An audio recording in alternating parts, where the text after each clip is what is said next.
નમસ્કાર, સત્યપુંજમાં આપનું સ્વાગત છે. હું છું લવજી કશ્યા. આંબલામાં ગ્રામ દક્ષિણામૂર્તિ લોકશાળા વાર્ષિકોત્સવ યોજાયો હતો. ગોહિલવાડના ગૌરવરૂપ ગ્રામ દક્ષિણામૂર્તિ લોકશાળા આંબલા તથા મણારનો સંયુક્ત વાર્ષિકોત્સવ લેખક અને શિક્ષણવિદ શ્રી જયેન્દ્રસિંહ જાદવની ઉપસ્થિતિ સાથે યોજાઈ ગયું. આ પ્રસંગે મહાનુભાવો દ્વારા દીપ પ્રાગટ્ય કરવામાં આવ્યું. સંસ્થાના વડા લોક વૈજ્ઞાનિક શ્રી અરુણભાઈ દવેએ આવકાર સાથે શ્રી જયેન્દ્રસિંહ જાદવનો પરિચય આપેલ. ગ્રામ દક્ષિણામૂર્તિ આંબલા તથા મણારના વાર્ષિક પ્રવૃત્તિ અહેવાલોની પ્રસ્તુતિ આચાર્ય શ્રી વાઘજીભાઈ કરમટિયા અને શ્રી ડાયાભાઈ ડાંગર દ્વારા પ્રસ્તુત થઈ. આભાર વિધિ સંસ્થાના નિયામક શ્રી મેહુલભાઈ ભટ્ટે કરી હતી. વાર્ષિકોત્સવ પ્રસંગે વિદ્યાર્થી સંગીત દ્વારા શાંતિપાઠ અને ગીતગાન પ્રસ્તુત થયા હતા.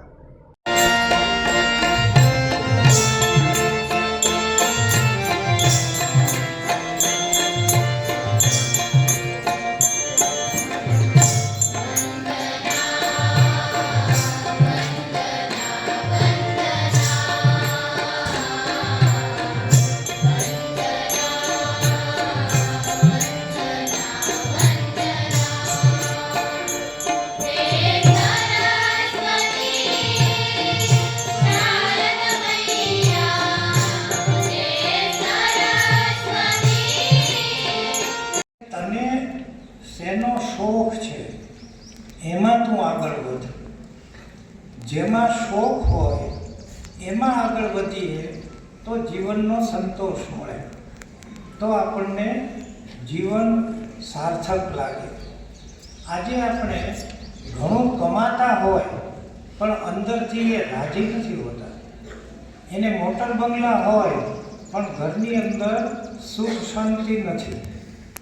આ સુખ શાંતિનું પગેરું એ ભૌતિક સાધનો નથી.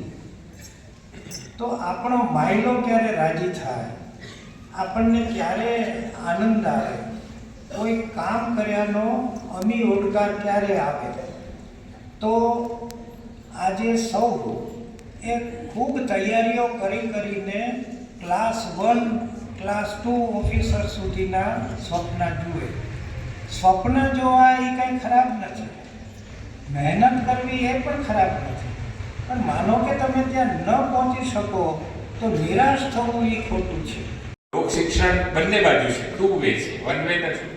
પેલામાં એવો ભાવ આવે છે ગુરુ મને શીખવાડે છે અને હું શીખું છું, હું અધ્યતા છું, પેલો અધ્યાપક છે. લોક શિક્ષણમાં એવું કશું હોતું નથી. નો એન્ડ્સ, ધ્રુવો જ નથી એની અંદર.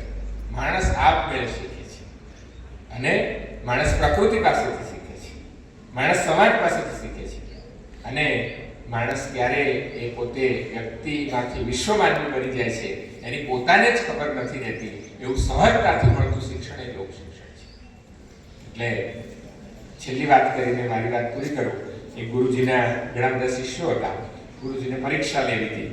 મને એનું તમે કાર્ડ મોકલ્યું ને, એ કાર્ડ મેં 2-4 આઈએએસ અધિકારીઓને બતાવ્યું એટલે પ્રશ્નોનું સમાધાન થતું જશે. આપણે જો 1947માં આઝાદ થયા, બધા ભણ્યા છે બરાબર ને? 47માં આપણે આઝાદ થયા.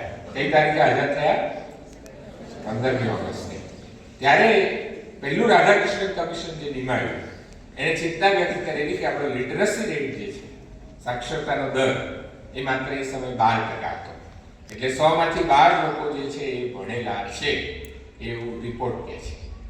પણ આપણે ત્યાં તો ભણતર માત્ર સાક્ષરતાથી તો મપાતું નથી. લોકશાળાની વિભાવના જે છે એ લોક એટલે શું, તો માત્ર સાક્ષરતા નથી. એની સાક્ષરતા એ તો બહુ પછીનો કોન્સેપ્ટ છે બરાબર, એના પર પણ આવીએ. પણ લોક શબ્દ જે છે એ મને અહીંયા બહુ જ ગમ્યો છે કે 7 લાખ ગામડાઓનો દેશ. ગાંધીજી કહેતા કે ખરું કામ આ ગામડાઓને કેળવવાનું છે. ઇવન સાહિત્ય હોય, શિક્ષણ હોય, એ બધું ગામડાઓ માટે હોવું જોઈએ. એટલે જ એમણે કહ્યું કે કોશીઓ સમજી શકે એવી ભાષામાં સાહિત્ય રચાવવું જોઈએ. ગાંધીજી એવું કહ્યું. હવે આ લોક કેમ નામ આપ્યું છે? એ ના આપ્યું હોત તો દક્ષિણામૂર્તિ 2.0 ના થાત. અત્યારે બધું એવું ચાલે છે, નવું થાય તો એને 2.0 કે ગુણોત્સવ 1 તો ગુણોત્સવ 2.0 એમ. તો એમણે એ વખતે દક્ષિણામૂર્તિ 2 એવું ના કહ્યું. પેલું ગ્રામ દક્ષિણામૂર્તિ એવું કેમ કર્યું? એનું કારણ છે કે શ્લોક અને લોક એ બંનેની અંદર થોડો ઘણો ભેદ તો છે. શ્લોકને જો જીવન વ્યવહારમાં આવવું હોય તો લોક સુધી જવું પડે છે. કારણ કે લોક જે છે, શ્લોક જે છે એ શાસ્ત્ર છે, જ્યારે લોક જે છે આચાર છે. સમાજ માટે, સત્ય માટે, સત્યપૂર્ણ સમાચાર પ્રસારણ આપના મોબાઈલ પર તરત જ લાઈક કરો, શેર કરો અને સબસ્ક્રાઇબ પણ કરો. અને હા, ઘંટડી વગાડવાનું ન ભૂલશો. આભાર. સમાજ માટે સત્ય સાથે સત્યપૂર્ણ અહેવાલ, સમાચાર તથા જાહેરાત પ્રસારિત કરવા સંપર્ક સાધો. સત્યપુંજ સમાચાર પ્રસારણ, લબ્ધિ કોમ્પ્લેક્સ, તાલુકા પંચાયત સામે, સિહોર.